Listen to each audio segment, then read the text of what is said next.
सबसे पहले मैं उन सब लोगों को धन्यवाद देना चाहता हूँ जिनके कारण मैं आज आपके सामने आ पाया, क्योंकि अगर उन्होंने मुझे ये मौका न दिया होता तो इतना सुंदर वातावरण और इतने अच्छे लोग मेरे सामने बैठे नहीं होते। अब जो लोग मेरे सामने बैठे हैं उनमें एडल्ट्स भी हैं और बहुत यंग लोग भी हैं। तो क्योंकि ये एक स्कूल है और एक स्कूल के अंदर जनरली उस टाइप के वक्ता को या स्पीकर को बुलाया जाता है जो आपको प्रोत्साहित करे यानी मोटिवेट करे, या फिर जो आपको इंस्पायर करे यानी प्रेरणा से भर दे। आपको इंस्पायर करने के लिए मेरे जीवन में कुछ ऐसा नहीं है जो मैं आपको बोलूं कि देखो मैंने कितनी कठिनाई के अंदर गुजर के कुछ पाया, कुछ बना, कहीं पहुंचा। तो क्योंकि मेरे जीवन के अंदर ऐसा कुछ नहीं है तो मैं आपको इंस्पायर नहीं करूंगा, प्रेरणा नहीं दूंगा। और ना ही मेरे पास कोई ऐसा ज्ञान है, कोई ऐसा नुस्खा है जो अगर मैं आपको दूं तो आपको मैं बोल दूंगा कि ज़िंदगी में सफलता पाने का ये शॉर्टकट है, ये बेहतर उपाय है, ये आप करके देख लो। वो भी मेरे पास नहीं है। तो ना तो मैं आपको प्रोत्साहित करूंगा और ना ही मैं आपको प्रेरणा दूंगा। तो फिर मैं क्या दूंगा आपको? मैं आपको परमात्मा दूंगा और मैं परमात्मा का संदेशवाहक हूं।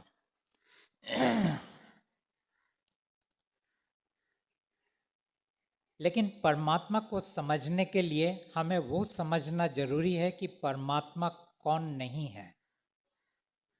और मैं परमात्मा को क्यों आप तक पहुंचाना चाहता हूं। ये दो सवाल। तो सबसे पहले जिनकी आप पूजा करते हो, जिनकी आप आराधना करते हो, जिनके सामने आप झुकते हो, जिनके सामने आप माथा टेकते हो, जिनके पाने के लिए आप मंदिर में जाते हो, मस्जिद में जाते हो, गुरुद्वारा जाते हो, वो परमात्मा नहीं है। उनको आप देवता कह सकते हो, महादेव कह सकते हो, या फिर और क्या आप कहोगे? सो देवता, महादेव, भगवान कह सकते हो। तो ये वो है और ये परमात्मा नहीं है।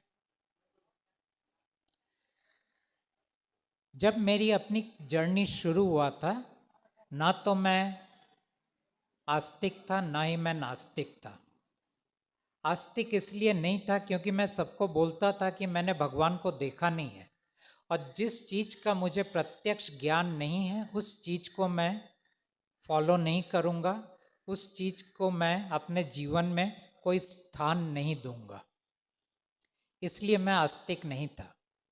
लेकिन मैं नास्तिक भी नहीं था क्योंकि मैंने ये भी कहा कि मैं जानता नहीं हूं कि वो है या नहीं, इसका मतलब ये नहीं होता है कि वो नहीं है। तो इसीलिए मैं नास्तिक नहीं था। मैंने इस सब्जेक्ट को, जिसको हम परमात्मा कहते हैं या भगवान कहते हैं या अल्लाह कहते हैं या वाहेगुरु कहते हैं या आहुरा माजदा कहते हैं या जो भी नाम आप ले लो, इन चीज़ों के अंदर मैंने अपना ज़्यादा दिमाग नहीं लगाया क्योंकि मैं जान गया था इन चीज़ों को जानना एक इंसान के लिए मुमकिन नहीं है। विश्वास के दायरे में आप जी सकते हो, मान्यता के दायरे में आप जी सकते हो, लेकिन जान नहीं पाओगे। कोई आपसे पूछेगा आप किसकी पूजा करते हो, आप कहोगे कि मैं इसका पूजा करता हूँ, गणपति का या दुर्गा का या शिव का या कृष्ण का, ये सब कह पाओगे। लोग बोलेंगे क्यों पूजा करते हो, तो आप कहोगे कि ये मेरी मान्यता है, इनको मैं मानता हूं। फिर कोई कहेगा ठीक है इनको मानते हो, लेकिन क्या तुम जानते हो कि ये सही में है या नहीं? बोले नहीं, इतने लोग अगर पूजा कर रहे हैं तो सही में तो होंगे। तो फिर कोई पूछे कि चलो इतने लोगों में से किसी ने ये उनको देखा है, जाना है, समझा है, वार्तालाप किया है, संवाद किया है, कोई मैसेज उनसे पाया है? नहीं। फिर आप कहोगे कि नहीं वो तो किताब में लिखा है और किताब कभी गलत नहीं हो सकते। तो इस तरह से आप दरअसल हर चीज को एक विश्वास के दायरे में, एक मान्यता के दायरे में, एक उस चीज को आप अपना लेते हो अपने जिंदगी में, और इस हद तक अपनाते हो कि वो आपके व्यक्तित्व का एक अंश बन जाता है। जिसने अल्लाह को अपनाया उसने कहा मैं मुसलमान हूँ, जिसने शिव को अपनाया उन्होंने कहा मैं शैवक हूँ, जिन्होंने कृष्ण को अपनाया उन्होंने कहा मैं वैष्णव हूँ, जिन्होंने शक्ति को अपनाया उन्होंने कहा मैं शाक्य हूँ, जिन्होंने वाहेगुरु को अपनाया उन्होंने कहा मैं सिख हूँ। तो जिसको आपने अपनाया वो आपका पहचान बन जाता है। मैंने अपने जिंदगी में किसी को अपनाया नहीं और ना ही मैंने किसी को अपना पहचान बनने दिया। तो इस तरह मेरी जिंदगी चल रही थी। चलते चलते एक समय आया जब मैं दरअसल देवताओं के साथ बात करने लगा, क्योंकि मुझे उनसे कुछ चाहिए था जिससे लोगों को दुख और दर्द कम हो सके। तो देवताओं ने मुझे कुछ दिए जो मैं लोगों को सिखाता था। कई साल तक वो चला। कई देवताओं के साथ मैंने बात किया, उनके साथ मैं बहुत कुछ बातें करता था। फिर एक समय आया जब देवता नहीं रहे मतलब उन्होंने मेरे साथ संपर्क करना बंद कर दिया। तो फिर मुझे लगा कि शायद अब उनका काम पूरा हो गया, या शायद अब मेरे अंदर वो सामर्थ्य नहीं है कि मैं देवताओं से बात कर सकूं। फिर एक गैप आया, एक अंतराल आया, और फिर एक आवाज ने कहा कि तुम्हें अब मेरे लिए काम करना पड़ेगा। तो मैंने पूछा कौन हो आप? उन्होंने कहा कि मैं गॉड हूँ। अब ये गॉड शब्द इसलिए उन्होंने कहा क्योंकि दरअसल मैं अंग्रेजी में बात करता हूँ और दिमाग के अंदर भी मैं अंग्रेजी में सोचता हूँ। इस वक्त अगर मैं हिंदी में आपके साथ बात कर रहा हूँ तो मुझे थोड़ी तकलीफ होती है, क्योंकि पहले मुझे उन अंग्रेजी विचारों को मेरे दिमाग के अंदर ट्रांसलेट करके फिर आपके साथ बात करना पड़ता है। इसीलिए आप पाओगे कई बार मैं थोड़ा अटक जाता हूँ, कई बार थोड़ा खो जाता हूँ, कई बार कुछ ढूंढ रहा हूँ, क्योंकि ट्रांसलेशन में मुझे अंदर तकलीफ होता है। तो उनके साथ मैं अंग्रेजी में बात करता था। जो जरिए से मैं बात करता था उसको टेलीपैथी बोलते हैं। टेलीपैथी मतलब आप विचारों के जरिए बात कर रहे हैं। आम इंसान अपने वाणी के जरिए बात करता है, मैं विचारों के जरिए बात करता था। फिर मैंने कहा ठीक है आप गॉड हो तो मतलब कौन से गॉड, क्योंकि तब तक तो मैं कई भगवानों के साथ बात कर चुका था। उन्होंने कहा कि मैं सुप्रीम गॉड हूँ। मैंने कहा आपके ऊपर कोई है? उन्होंने कहा नहीं मेरे ऊपर कोई नहीं है। मैंने बोला ठीक है, करना क्या है? फिर वो कहने लगे कि क्या क्या काम मुझे उनके लिए करना है। फिर मैंने उनको कहा कि देखिए आप कहते हो आप गॉड हो, ठीक है, मैं आपको नहीं जानता, मेरे पास कोई उपाय नहीं है कि मैं आपको टटोल सकूं, आपको परख सकूं, आपको जान सकूं। वो सामर्थ्य मेरे अंदर नहीं है। सो मुमकिन है कि शायद आप गॉड ना भी हो सकता है आप और कुछ हो सकता है आप मेरे मन का एक वहम हो, क्योंकि मैं मन के बारे में बहुत कुछ जानता था और मन के वहम के बारे में भी मैं बहुत कुछ जानता था। तो अंग्रेजी में दो शब्द है, एक शब्द है डिल्यूजन, दूसरा शब्द है हेलुसिनेशन। इन दोनों चीज़ों के बारे में मुझे पूरा ज्ञान था और मैंने कहा कि हो सकता है कि मैं डिल्यूडेड हूँ, या फिर हो सकता है कि मेरी कोई हेलुसिनेशन चल रहा है कि मैं गॉड के साथ बात कर रहा हूँ। तो मैं आपको स्वीकार नहीं करूँगा। फिर मैंने एक चीज़ और कहा मैंने कहा कि मैं आपको, अंग्रेजी में वो वर्ड है रेवरेंस,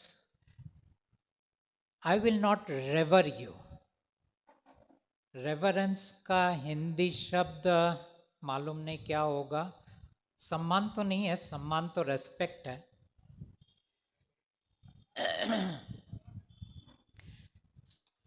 रेवरेंस शायद वो शब्द है जहां हम उनको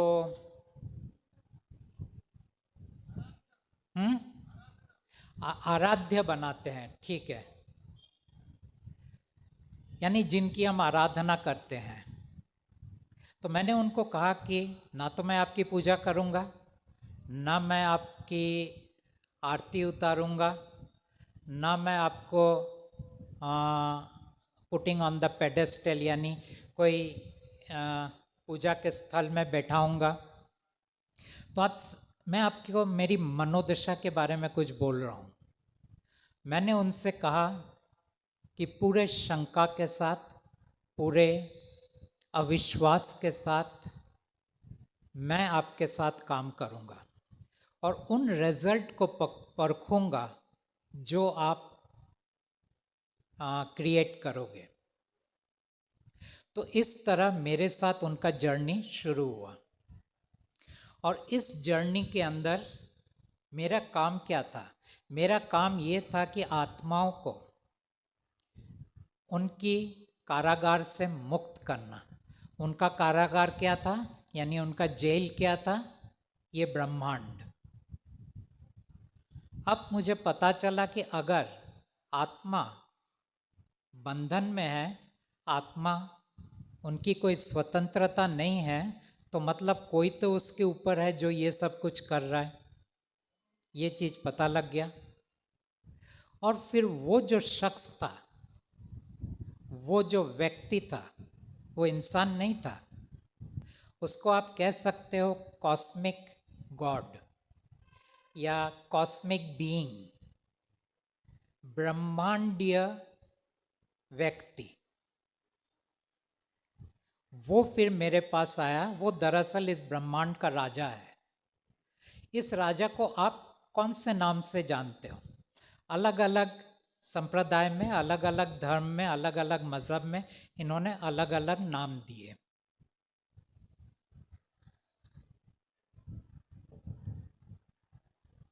कहीं इन्होंने कहा कि मैं महादेव हूँ, कहीं उन्होंने कहा मैं ज्योति निरंजन हूँ, कहीं कहा कि मैं काल ब्रह्म हूँ, कहीं उन्होंने कहा कि मैं आहुरा माजदा हूँ, कहीं उन्होंने कहा मैं अल्लाह हूँ, कहीं उन्होंने कहा मैं वाहिगुरु हूँ, कहीं उन्होंने कहा मैं जिहोवा हूँ, कहीं उन्होंने कहा कि मैं फादर या लॉर्ड हूँ।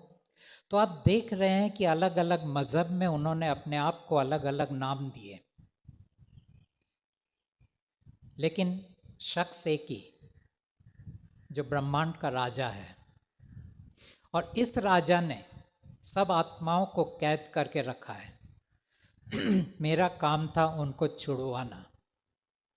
तो आप समझ सकते हो कि ये काम एक ऐसे आयाम में हुआ है, एक ऐसे डायमेंशन के अंदर हुआ है जहां मनुष्य की पहुंच नहीं है।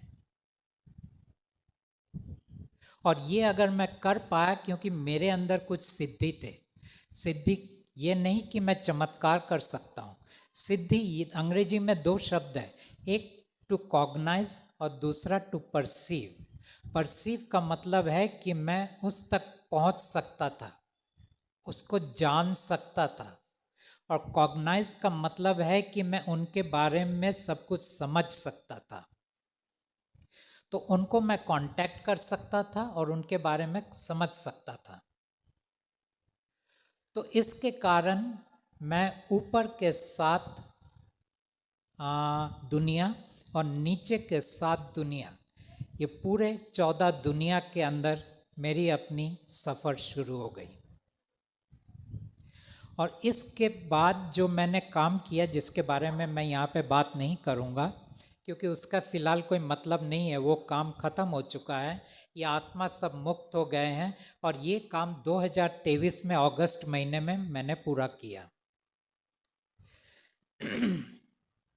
उसके बाद काम शुरू हुआ, क्योंकि परमात्मा यहाँ पे 2015 में आए थे, उसके पहले आए नहीं थे।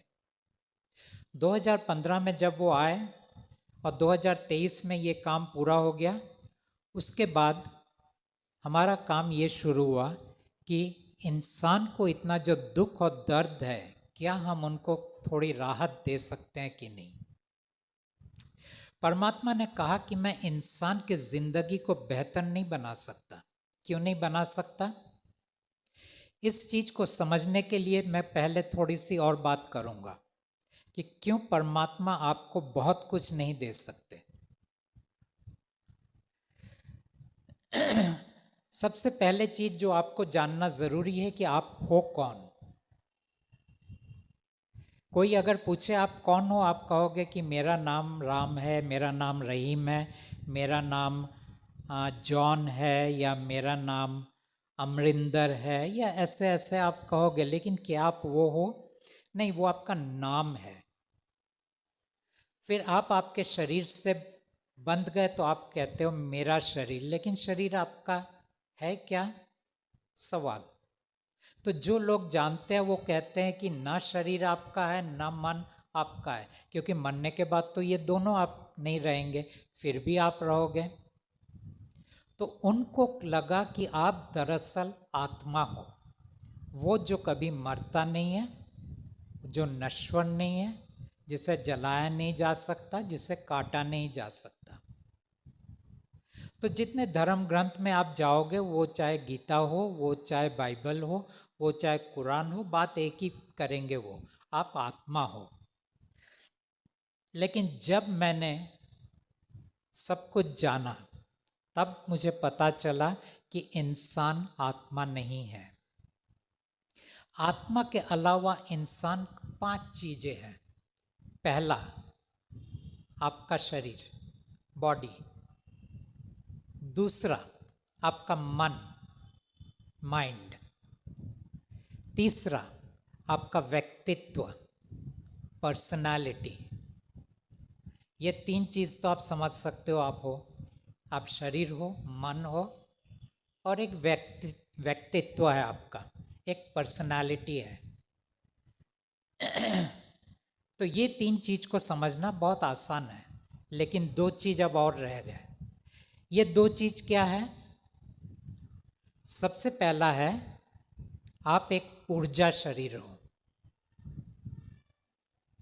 अब ऊर्जा शरीर को समझना थोड़ा मुश्किल होता है, क्योंकि आप आपके आंख से देख नहीं सकते, उसको छू नहीं सकते। लेकिन जब जो बच्चे हैं, जो वो बड़े होंगे, तो आप जानोगे कि आपका एक ऑरा है। ऑरा का मतलब आपके चारों बाजू एक आभा मंडल है। जो लोग ये सब चीजें देख सकते हैं, वो लोग इस आभा मंडल को देख सकते हैं।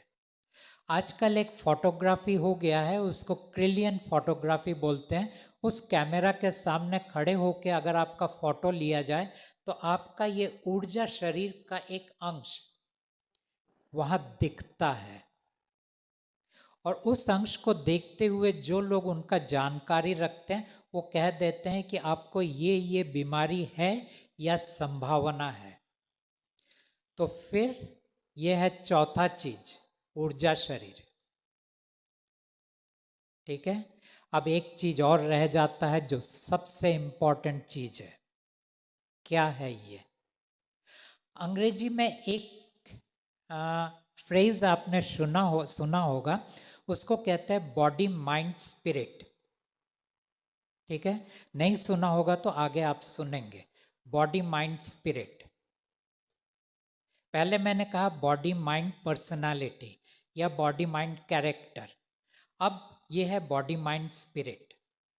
अब ये स्पिरिट क्या चीज है? जिन लोगों ने थोड़ी बहुत बाइबल को पढ़ा है, उन्होंने पढ़ा होगा कि जीसस कहते हैं कि father, son and holy spirit. तो जीसस कहते हैं कि मैं सन हूं, मेरे पिता हैं, और मेरे साथ एक होली स्पिरिट है। तो ये जो स्पिरिट है, ये तो सबके अंदर है, लेकिन ये स्पिरिट किसी को पता नहीं चलता है। लेकिन इसके काम पता चलेगा आपको। काम क्या करता है ये स्पिरिट? अब आते हैं एक और पार्ट में, उसके बाद मैं स्पिरिट में आ रहा हूँ।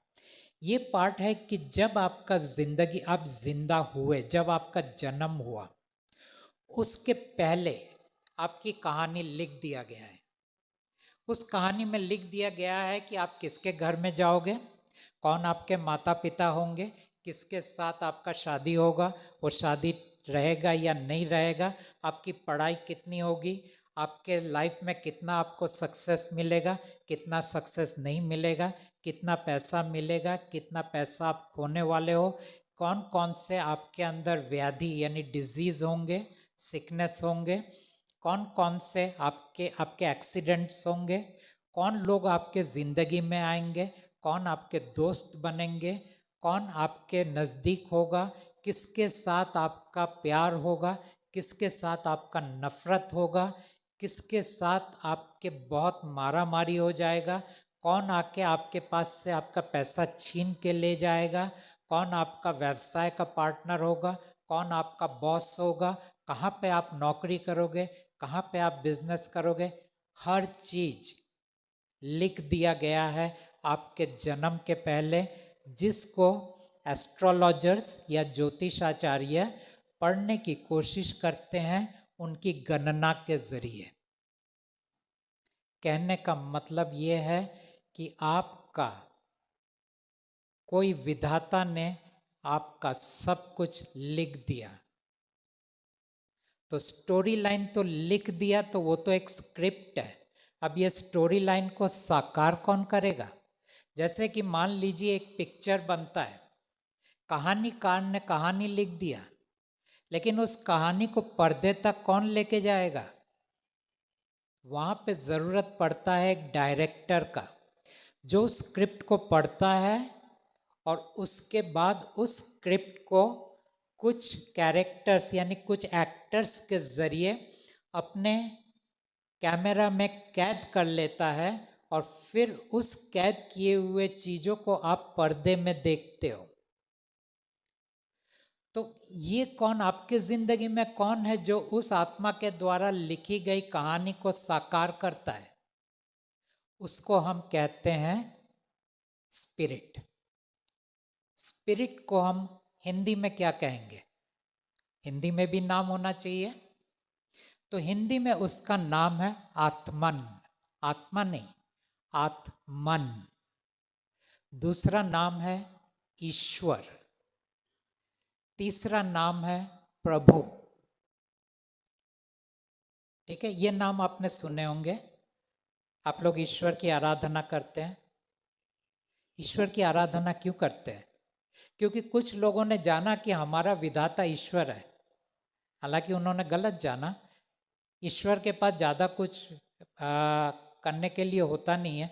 जो स्क्रिप्ट में लिखा है वही उसको साकार करना होता है। स्क्रिप्ट अच्छा है तो वो आपको बेहतर जिंदगी देगा, स्क्रिप्ट बुरा है तो वो आपको दुखदायक जिंदगी देगा। तो ये है स्पिरिट। अब मैं आता हूँ, आप कौन है? 5 चीज: बॉडी, शरीर, माइंड, मन, व्यक्तित्व, पर्सनालिटी, एनर्जी बॉडी, ऊर्जा शरीर, और 5वां स्पिरिट यानी ईश्वर। अब कुछ लोग बोलते हैं कि भगवान मेरे अंदर है। वो क्या बोल रहे हैं? वो दरअसल ये बोल रहे हैं कि मेरा भगवान ईश्वर है। और कुछ लोग बोलते हैं नहीं, मेरा भगवान बाहर है। बाहर किधर? मंदिर में, गुरुद्वारा में, मस्जिद में, गिरजाघर में, अगड़िया में, और यहूदी जहाँ जाते हैं उस जगह में। तो किसी का भगवान बाहर तो बाहर पूजने जाता है, किसी का भगवान अंदर तो वो ध्यान में बैठ जाता है। अभी दोनों में आप अंतर समझे, भगवान का बाहर होना और भगवान का अंदर होना। बाहर है तो वो सब देवता, अंदर है तो वो ईश्वर। अगर ईश्वर है तो एक शब्द और आपने सुना होगा, परमेश्वर, यानी परम ईश्वर। तो ये परमेश्वर कौन है? यही परमेश्वर, मैंने कहा, ब्रह्मांड का राजा है। और इस राजा को आप कई नामों से जानते हो, जैसे कि मैंने कहा, आप उनको ज्योति निरंजन के नाम से जानते हो, महादेव के नाम से जानते हो, काल ब्रह्म के बारे में नाम से जानते हो, आप उनको और कौन से नाम से, अल्लाह, जिहोवा, वाहेगुरु, ये सब नाम से आप परमेश्वर को जानते हो। मजहब अलग अलग, व्यक्ति एक, लेकिन परमेश्वर परमात्मा नहीं है। परमेश्वर दरअसल परमात्मा का संतान है, और एक ऐसा संतान जिसने अपने पिता की बात नहीं मानी, जिसने अपने पिता के बातों के विरुद्ध में गया, और फिर एक समय आया जब उसने एक हद पार कर दिया, और फिर उसके पिता यानी परमात्मा ने कहा कि बेटा, तुम्हें अगर अपनी मनमानी करना हो ना, तो मेरे घर से बाहर जाके करो। उन्होंने अपने बेटे को 21 ब्रह्मांड दे दिए और अपने घर से बाहर भेज दिया। और जब उन्होंने बेटे को अपने घर के बाहर भेज दिया, उन्होंने बेटे के ऊपर 3 पाबंदी लगा दी। पहला पाबंदी, उन्होंने बेटे से कहा, अब तक तुम अमर थे, लेकिन अब तुम नश्वर होगे। नश्वर होने का मतलब है तुम्हारा जन्म और मृत्यु होगा, तुम्हें बार बार जन्म लेना पड़ेगा। और दूसरी पाबंदी ये थी कि तुम्हें मनुष्य योनि के मैल को खाना पड़ेगा। उन्होंने ये नहीं कहा कि भेड़ बकरी के मैल को, उन्होंने ये नहीं कहा कि देवताओं के मैल को या असुरों के मैल को, उन्होंने ये नहीं कहा कुत्ते बिल्ली के मैल को, उन्होंने कहा मनुष्य योनि के मैल को खाना पड़ेगा। ये मैल क्या है? अंग्रेजी में हम इसे कहते हैं ग्राइम। ये ग्राइम क्या है? ये ग्राइम दरअसल इंसान की नकारात्मक सोच, विचार, भावनाएं, एहसास, अंग्रेजी में हम कहते हैं इसको नेगेटिव थॉट्स, फीलिंग्स, इमोशंस। ये जितने भी हमारे नेगेटिव थॉट्स, फीलिंग्स और इमोशंस होते हैं, ये हर चीज इकट्ठा होता है, किसी के लिए ये खाना बनता है, क्योंकि परमात्मा का वो बंदिश था उसके ऊपर। और तीसरा, परमात्मा ने कहा तुम्हें मनुष्य योनि को, उनकी संख्या को बढ़ाना पड़ेगा। इसीलिए आप देखोगे कि मनुष्य योनि जब भी कहीं पे होता है, उनकी संख्या बढ़ती जाती है, क्योंकि परमात्मा का ये आदेश था। तो ये 3 पाबंदियों के अंदर उन्होंने अपने बेटे, जब उनका नाम ज्योति निरंजन था उस वक्त, बाद में क्योंकि वो नश्वर हो गए तो उनका नाम पड़ा काल ब्रह्म। काल ब्रह्म को उन्होंने कहा कि जाओ तुम अपनी मनमानी करो। काल ब्रह्म अपना मनमानी क्या करता रहा? हर तरह के वो क्रिएशन को बनाता रहा, वो हर तरह का सृजन करता रहा। उसने अनगिनत योनि बना दिए, जिनमें से कुछ आप देखते हो, कुछ आप जानते हो, लेकिन ज्यादातर योनि के बारे में तो आप जानते भी नहीं हो। ये जितने भी बाकी योनि है जिनको आप शिव के नाम से जानते हो, राम के बारे में जानते हो, कृष्ण के बारे में जानते हो, ये सब भी उसी काल का बनाया हुआ है, और काल उनको भी खाता है। हर कोई काल के मुंह में जाता है। और अगर आपको कभी, जो लोग बड़े हैं, अगर उन्होंने कभी भगवत गीता को पढ़ा है, समझा है, तो एक चैप्टर के अंदर जब वो अपना विराट रूप का दर्शन देता है, उसमें वो बताता है किस तरह मनुष्य योनि उनके मुंह के अंदर जा रहे हैं सब, यानी वो उनको खा रहा है। वो एक ही जगह उन्होंने उस चीज को बताया है, क्योंकि काल अपने बारे में हर चीज को गुप्त रखता है। तो ये है परमेश्वर। अब मेन चीज क्या है हमारा, जो मैं आपके सामने पेश कर रहा हूं।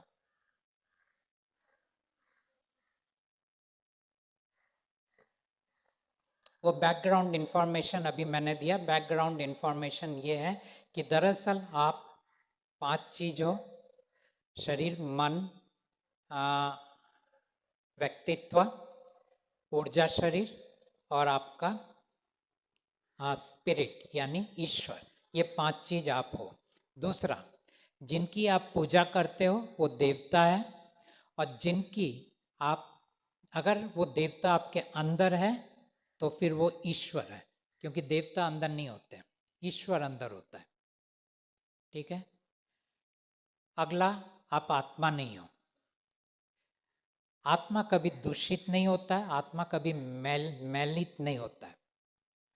आत्मा का काम है सिर्फ कहानी लिखना, और ईश्वर का काम है आपके अंदर। आत्मा जब कहानी लिखता है और फिर बाद में आपका जन्म होता है, तब आत्मा आपके अंदर आके सांस फूंक देता है। इस वक्त जो आप सांस ले रहे हो ना, ये सांस इसलिए ले रहे हो क्योंकि आत्मा ने आपके अंदर डाला है। और ईश्वर क्या करता है, स्पिरिट क्या करता है, वो आपको जीवन ऊर्जा देता है। कोई दिन आपको लगता है कि आपके पास बहुत एनर्जी है, कोई दिन लगता है आपके पास बहुत ताकत है, और कोई दिन लगता है आपके पास कोई एनर्जी नहीं है, कोई दिन लगता है कि आपके पास कोई ताकत नहीं है। ये क्या हो रहा है?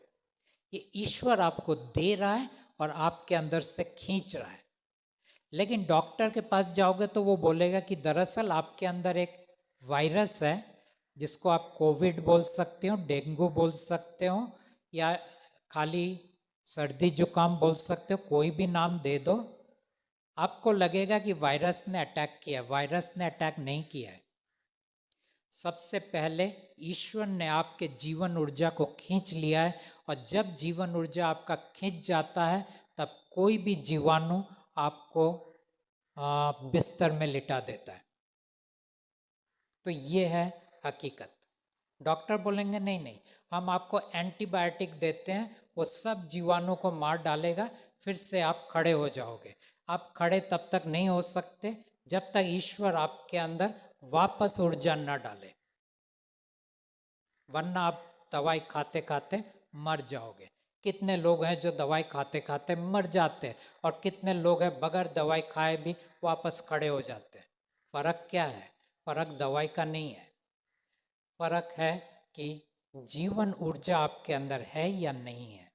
अगर जीवन ऊर्जा बह रहा है तो आप स्वस्थ हो, कोई फर्क नहीं पड़ता है आप क्या खाना खा रहे हो, क्या आपका दिनचर्या है। और अगर जीवन ऊर्जा आपके पास कम है तो आप जितनी भी अच्छी खाना खाओ, जितनी भी अच्छी वर्जिश करो, आखिर में जाके आप वापस बीमार पड़ने वाले हो।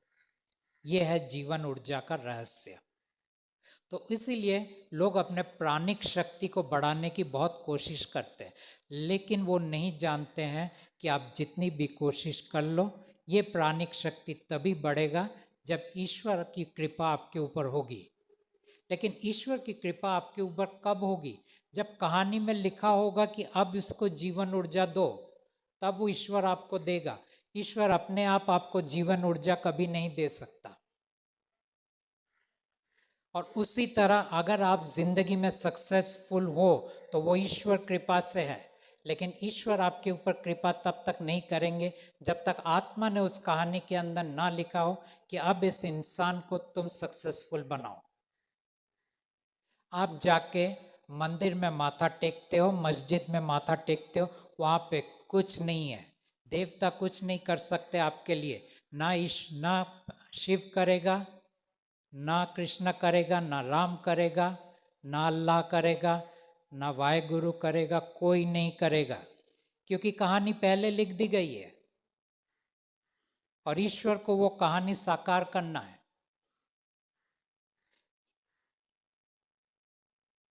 तो यहां तक आप समझ लो। अब आते हैं मेन बात के ऊपर, क्योंकि मेरा यहाँ पे मकसद आपके पास आने का सिर्फ एक ही मतलब है कि आपकी गरिमा को आपको वापस लौटा देना। गरिमा शब्द का अंग्रेजी वर्ड है डिग्निटी, और इंसान इस शब्द से वंचित है, इस इस क्वालिटी से वंचित है। गरिमा कहीं नहीं है। जब मैं आपके जैसा छोटा था ना, जब मैं स्टूडेंट था, मेरे पिताजी ने कभी मुझे मंदिर में लेके नहीं गए। उन्होंने कभी मुझे भगवान के बारे में कुछ नहीं बोला। मेरे घर में कोई मंदिर नहीं था, पूजा तो मैंने कभी सीखा नहीं। लेकिन मैं लोगों को बहुत बारीकी से देखता था और एक चीज पता चला कि दुनिया में भिखारी के सिवा कुछ नहीं है। हर कोई गिड़गिड़ा रहा है।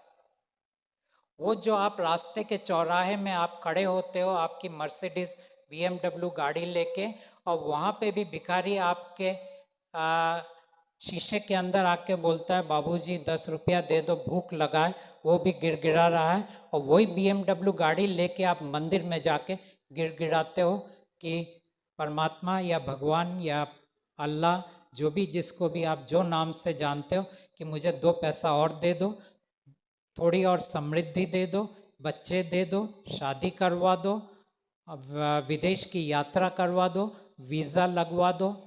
फर्क क्या है उस भिखारी से जो आपके रास्ते के ऊपर भीख मांग रहा है, और आप जो आलीशान गाड़ी लेके आलीशान मंदिर में जाके गिड़गिड़ाते हो? दोनों के अंदर कोई गरिमा नहीं है। और क्यों आपके अंदर गरिमा नहीं है? क्योंकि किसी ने आपको गिड़गिड़ाना सिखाया है। किसने सिखाया? बचपन से आपको सिखाया गया कि आपको माथा टेकना चाहिए। क्यों? बचपन से आपको सिखाया कि आपको मांगना चाहिए। क्यों? क्यों आप उस चीज से संतुष्ट नहीं हो जो जीवन आपको दे रहा है? क्यों आप उससे ज्यादा चाहते हो? क्योंकि आपके अंदर एक भी सोच, एक भी विचार, एक भी एहसास आपका अपना नहीं है। लोग कहते हैं कि मैं सोचता हूं, कोई सोचता नहीं है। हर सोच को आपके अंदर डाला जाता है। जब से आप जन्म ले रहे हो ना, खाली सोच आपके अंदर डाला जाता है, और जब तक आपका मृत्यु होता है वो सोच डाला जाता है। ये सोच कौन डाल रहा है आपके अंदर? ये सोच आपके अंदर ईश्वर डाल रहा है। और ईश्वर का काम एक ही है, आपको बेबस और लाचार करना। फिर से कहता हूं, ईश्वर का काम एक ही है, आपको बेबस और लाचार करना। क्योंकि अगर आप बेबस हुए और अगर आप लाचार हुए तो फिर आप राजा के लिए खाना बनाओगे। तो लोग कहते हैं जिंदगी का मकसद क्या है? तो कोई कहता है जिंदगी का मकसद है कि मैं एक बहुत बड़ा इंजीनियर बनूंगा, बहुत बड़ा डॉक्टर बनूंगा, मैं अपनी देश की भलाई करूंगा, मैं देश का प्रधानमंत्री बनूंगा, मैं देश का ये बनूंगा वो बनूंगा। अरे आप तो वही बनोगे जो आपके भाग्य में लिखा है, उसके आगे तो आप कुछ बनोगे ही नहीं। आपका मकसद सिर्फ एक ही है, राजा के लिए खाना बनाना। और राजा के लिए आप तभी खाना बनाओगे जब आप बेबस होंगे और लाचार होंगे। बेबसी और लाचारी में इंसान नकारात्मक सोच, नकारात्मक विचार, नकारात्मक एहसास से गुजरता है, जो राजा के लिए खाना बनता है। इसीलिए इंसान के अंदर गरिमा नहीं है। अगर आपको अपने अंदर गरिमा लाना है तो आपको राजा के साथ रिश्ता तोड़ के परमात्मा के साथ रिश्ता जोड़ना पड़ेगा। उसके बगैर आप कभी गरिमा वापस नहीं ला सकते। और अगर आपने परमात्मा के साथ रिश्ता इसलिए जोड़ा कि आप परमात्मा का कहते हो कि परमात्मा मुझे 2 पैसे और दे दो, मेरा शादी करा दो, मेरा फॉरेन यात्रा करा दो, उस यूनिवर्सिटी में मेरा नंबर लगवा दो, वापस आप वहीं पे आ गए, लाचारी और बेबसी के अंदर। और परमात्मा तो ये सब करने वाले नहीं है। परमात्मा कहते हैं जो तुम्हारी कहानी है तुम उसके अंदर से गुजरो। परमात्मा क्या कहते हैं? मैं तुम्हारे लिए क्या करूंगा? वो कहते हैं कि तुम्हारी दुख और दर्द को मैं देख रहा हूं, तुम्हारी लाचारी और बेबसी को मैं देख रहा हूं, लेकिन तुम्हारी कहानी को मैं बदलूंगा नहीं। कहानी के बीच में कुछ गैप है, अंतराल है, और उस अंतराल के अंदर मैं तुम्हारा हीलिंग करूंगा। और फिर जिन लोगों ने परमात्मा के साथ अपना रिश्ता जोड़ा है, राजा के साथ अपना रिश्ता उन्होंने तोड़ दिया है, उन लोगों ने पाया कि उनके जिंदगी में कुछ ऐसे छोटे छोटे चीजें घट रहे हैं जिसको हम अंग्रेजी में कहते हैं nothing will change but everything will change. जिंदगी में कुछ आपका बदलेगा नहीं, लेकिन बहुत कुछ बदल जाएगा। ये बहुत कुछ क्या बदल जाएगा? आपके अंदर एक गरिमा आएगा जो पहले नहीं था। वो लाचारी और बेबसी आपको उस हद तक गिरा नहीं पाएगा जो पहले गिरा रहा था। तो ये चीज मैं आपको देने के लिए आया हूं, और इस चीज को आपको देने के लिए बहुत सरल एक मार्ग है। या तो आप एक किताब है उस किताब से बात करो, और अगर वो किताब आपके पास नहीं है तो इतना सा एक हीलिंग कार्ड है जो आपको स्कूल में मिल जाएगा। इस हीलिंग कार्ड से आप बात करो। उस किताब के अंदर और उस हीलिंग कार्ड के अंदर मेरा छवि है। आप कहोगे कि हम एक इंसान को क्यों बात करें, एक इंसान से क्यों हम परमात्मा को माने? वो इसलिए क्योंकि परमात्मा ने कहा कि इस शक्ल को मैं इस वक्त इस्तेमाल करूंगा, इस I will use this face. तो जब आप उस शक्ल के साथ बात करते हो तो उस वक्त आपकी परमात्मा के साथ रिश्ता जुड़ जाता है। और एक मंत्र है जो अगर आप दिन में करो 2 मिनट का मंत्र, तो आपका रिश्ता परमात्मा के साथ कायम हो जाता है। जुड़ना और कायम होना।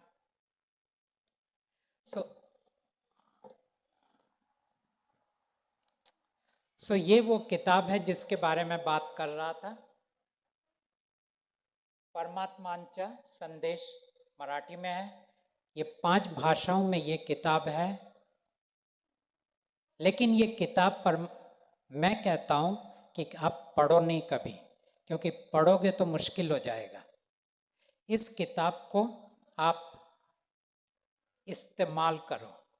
मैं लोगों के हंसते हुए बोलता हूं कि आपको मेरा जैसा लेखक नहीं मिलेगा जो आपको कहता है कि उसकी लिखी हुई किताब मत पढ़ो। मैं एकमात्र लेखक हूं जो कहता है मत पढ़ो इस किताब को, पढ़ने में कुछ नहीं होगा। आप या तो उसके लिखे हुए चीज़ों को मान लोगे, और मान लोगे तो वो आपका अंधविश्वास होगा, या फिर आप उसे नकार दोगे। अगर नकार दोगे तो जो संभावना थी उससे आप चूक जाओगे। दोनों ही आपके कोई काम का नहीं है। वैसे भी आपने आपके जो मज़हब को माना है ना, वो सिर्फ एक अंधविश्वास है। आपने कभी आपके मज़हब को टटोला नहीं है, कभी आपने आपके मज़हब को सवाल नहीं खड़े किए। वो ताकत आपके अंदर नहीं थी, क्योंकि आप डरते थे कहीं देवता नाराज ना हो जाए, कहीं अल्लाह नाराज ना हो जाए, कहीं वाहेगुरु नाराज ना हो जाए। डर डर के आपने जिया है। इसीलिए जो भी आपको कहा गया, जो भी आपकी किताब में लिखा गया, आपने उनको पूरी तरह से मान लिया, और न सिर्फ माना, अपने जिंदगी का एक हिस्सा बना लिया।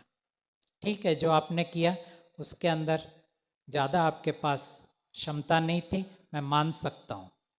इस वक्त आपके पास एक संभावना है, और इस संभावना को मैं आपके सामने पेश कर रहा हूँ। सो ये किताब एक है, और दूसरा, क्योंकि ये किताब ज़्यादा तो हम दे नहीं पाएंगे, दूसरा है ये कार्ड। इतना सा हीलिंग कार्ड है जो आप जेब में रख सकते हो, पर्स के अंदर रख सकते हो। जब भी आपको लगे कि इसके साथ आप बात करना चाहते हो, इसके साथ बात करो। मेरे सर में दर्द हो रहा है, मुझे बहुत डर लग रहा है, मैं पढ़ाई में बरोबर पढ़ नहीं पा रहा हूँ, मैं कंसंट्रेट नहीं कर पा रहा हूँ, मुझे कुछ याद नहीं रहता है, जब मैं एग्ज़ाम देने जा रहा हूँ तब मुझे बहुत डर लगता है, जो कुछ भी मैंने पढ़ा है वो मैं सब भूल जाता हूँ एग्ज़ाम के वहाँ बैठ के। मेरे अंदर इतना तनाव है, मेरे माँ बाप मुझे बहुत मारते हैं, मेरे फ्रेंड्स मुझे बहुत परेशान करते हैं। आपकी ज़िंदगी की जो भी तकलीफ़ है, दर्द है, दुख है, इसके साथ बात करते रहो। 1 महीना समय दो इसको, और फिर देखो आपके ज़िंदगी में क्या बदलाव आता है। फिर से मैं कहता हूँ, कुछ नहीं बदलेगा, लेकिन बहुत कुछ बदल जाएगा। इस बात को याद रखना। अगर कुछ बदलता है तो वो दरअसल उसको हम कहते हैं मैजिक, उसको हम कहते हैं चमत्कार। परमात्मा चमत्कार नहीं करते। इसीलिए परमात्मा की जो काम है वो सूक्ष्म काम है। और एक बात मैं आपको बता दूं, मेरे इस टॉक को पूरा करने के पहले, क्योंकि आप मेरे पास आए हो, क्योंकि आपने मुझे सुना पिछले 1 घंटे से, और क्योंकि इस कैमरा के जरिए मेरी बात और मेरा चेहरा कई लोगों तक वो पहुंचेगा। अब 2 चीज घटने वाला है आपके कुछ किए बिना, और वो 2 चीज क्या है? नंबर 1, ये आपका आखिरी जन्म होगा। आप संसार से आप मुक्त हो जाओगे। इसके बाद आपको जन्म नहीं लेना पड़ेगा।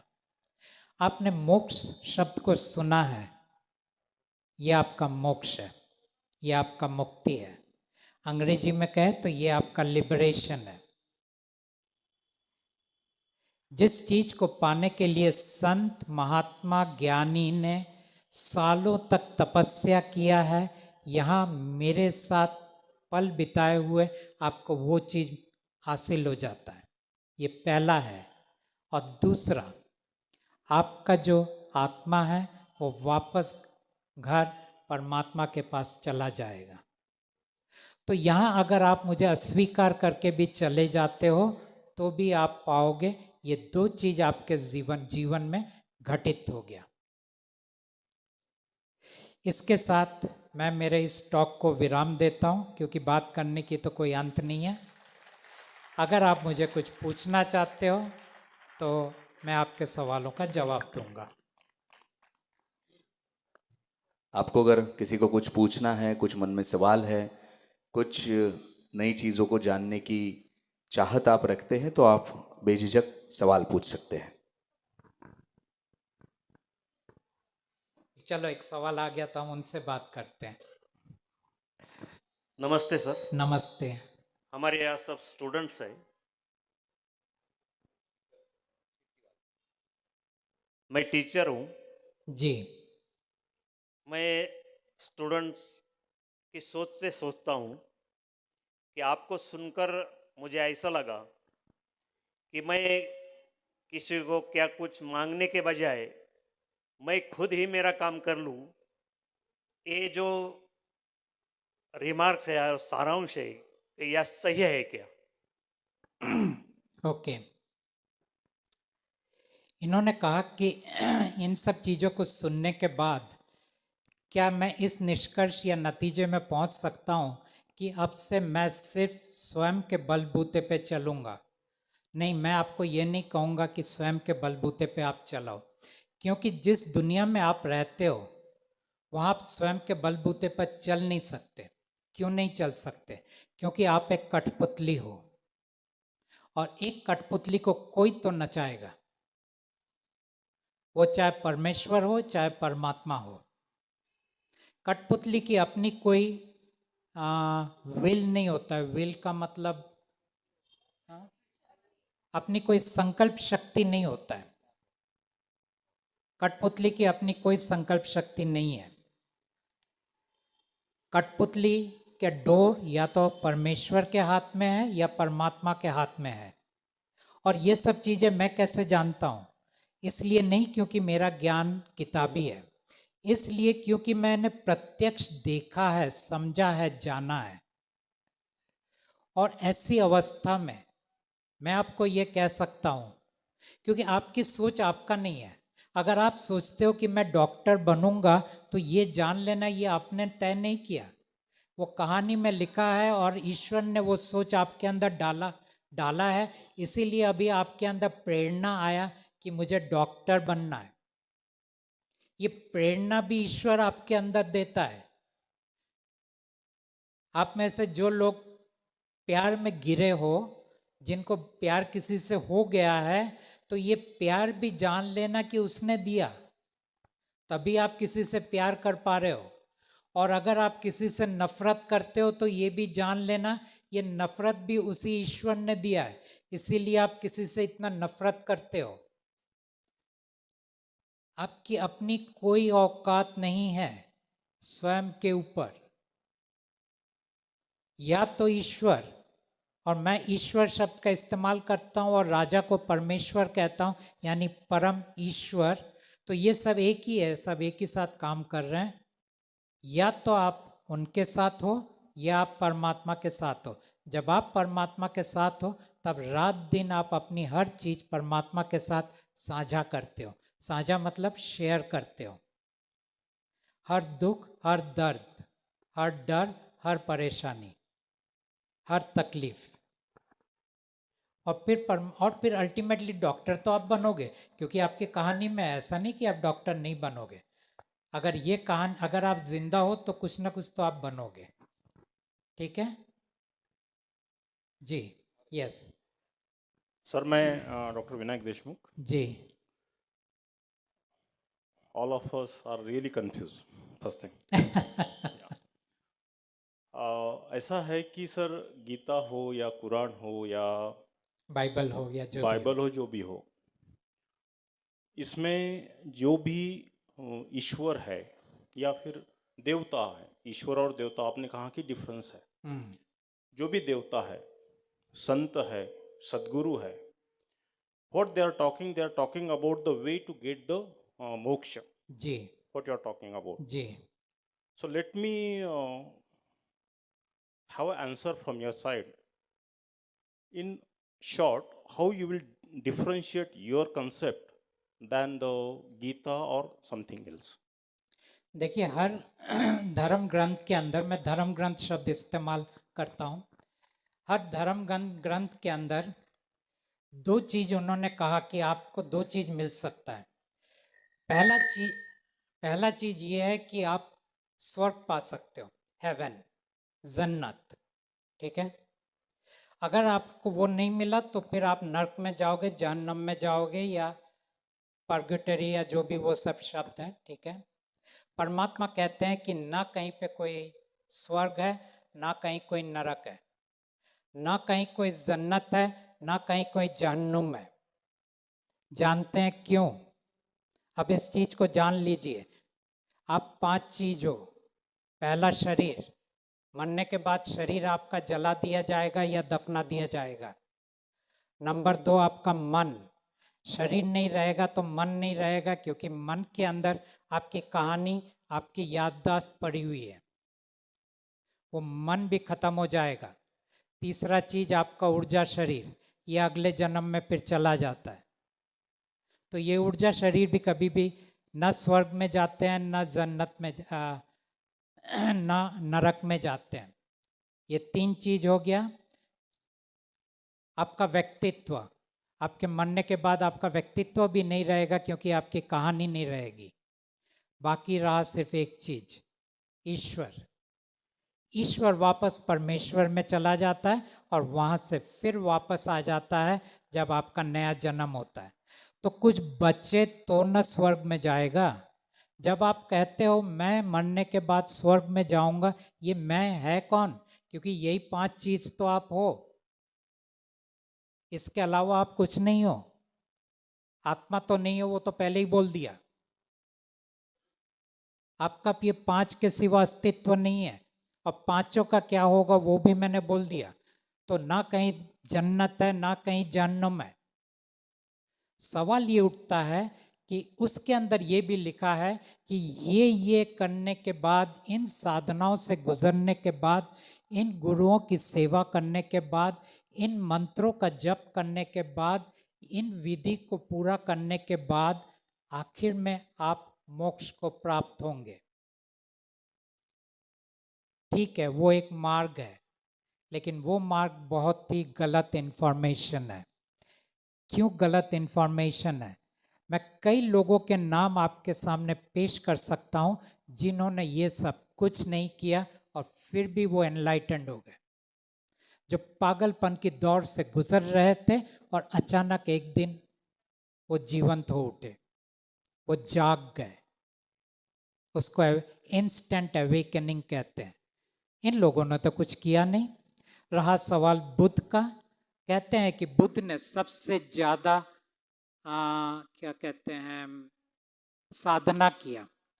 कहते हैं, मालूम नहीं सही गलत, बुद्ध के 99 गुरु थे और हर गुरु के पास वो सब कुछ सीख के पूरी तरह साधना करता था। कई साल उन्होंने उसके पीछे लगा दिए और आखिर में उसने पाया कि हर साधना बेकार है। और फिर बुद्ध कैसे बने? जब वो पूरी तरह हार के एक नदी को क्रॉस कर रहे थे और उनके पास उतनी भी शक्ति नहीं थी कि वो नदी क्रॉस करके दूसरी तरफ जाके आगे बढ़ सके, वो गिर पड़े। और तब कोई ग्वालाइन यानी जो दूध बेचते हैं वहां से जा रहे थे, तो कुछ दूध उसके मुंह में डाला तो धीरे से उसके अंदर जान आया और फिर थक के जाके वो एक पेड़ के नीचे बैठ गए और कहते हैं कि उनका ध्यान लग गया। उनका ध्यान नहीं लगा, उनको बोधि प्राप्त हुआ। और बोधि प्राप्त कोई क्या कहते हैं साधना के जरिए प्राप्त नहीं हुआ। जब वो पूरी तरह छोड़ के बैठ गए थे तब उन्होंने बुद्धत्व को प्राप्त किया था। मुश्किल ये है कि उन्होंने लोगों से नहीं कहा कि कोई मार्ग नहीं है। अब हमें नहीं मालूम कि उन्होंने एक्चुअली क्या कहा, लेकिन अगर जो उनकी किताबों को पढ़े, अब उन्होंने कहना शुरू कर दिया, नहीं आपको अंग्रेजी में कहते हैं 8 फोल्ड पाथ, आपको 8 चरण से गुजरना पड़ेगा, तब जाके आप बुद्धत्व को प्राप्त करोगे। कोई भी इंसान बुद्धत्व को 8 चरण से गुजर के प्राप्त नहीं कर सकता। पतंजलि योग सूत्र कहता है कि आपको अष्टांग योगा करना पड़ेगा, यम नियम आसन प्राणायाम, ये सब करने के बाद उसके बाद धारणा ध्यान के अंदर आपको उसकी जो चीज़ है उन चीज़ों को आपको कंसंट्रेट करना पड़ेगा, तब जाके आपकी समाधि लगेगी। गलत बात है। और मैं इस दावे के साथ इसलिए कह सकता हूं, आप देखोगे मेरे शब्दों के अंदर कितना कॉन्फिडेंस है। वो कॉन्फिडेंस किताबी ज्ञान से नहीं आता है, वो कॉन्फिडेंस आता है क्योंकि मैंने ब्रह्मांड को पूरी तरह देखा है, समझा है, जाना है। मैंने अदृश्य जगत के बारे में सब कुछ देखा है, सुना है, जाना है और प्रत्यक्ष देखता भी हूं।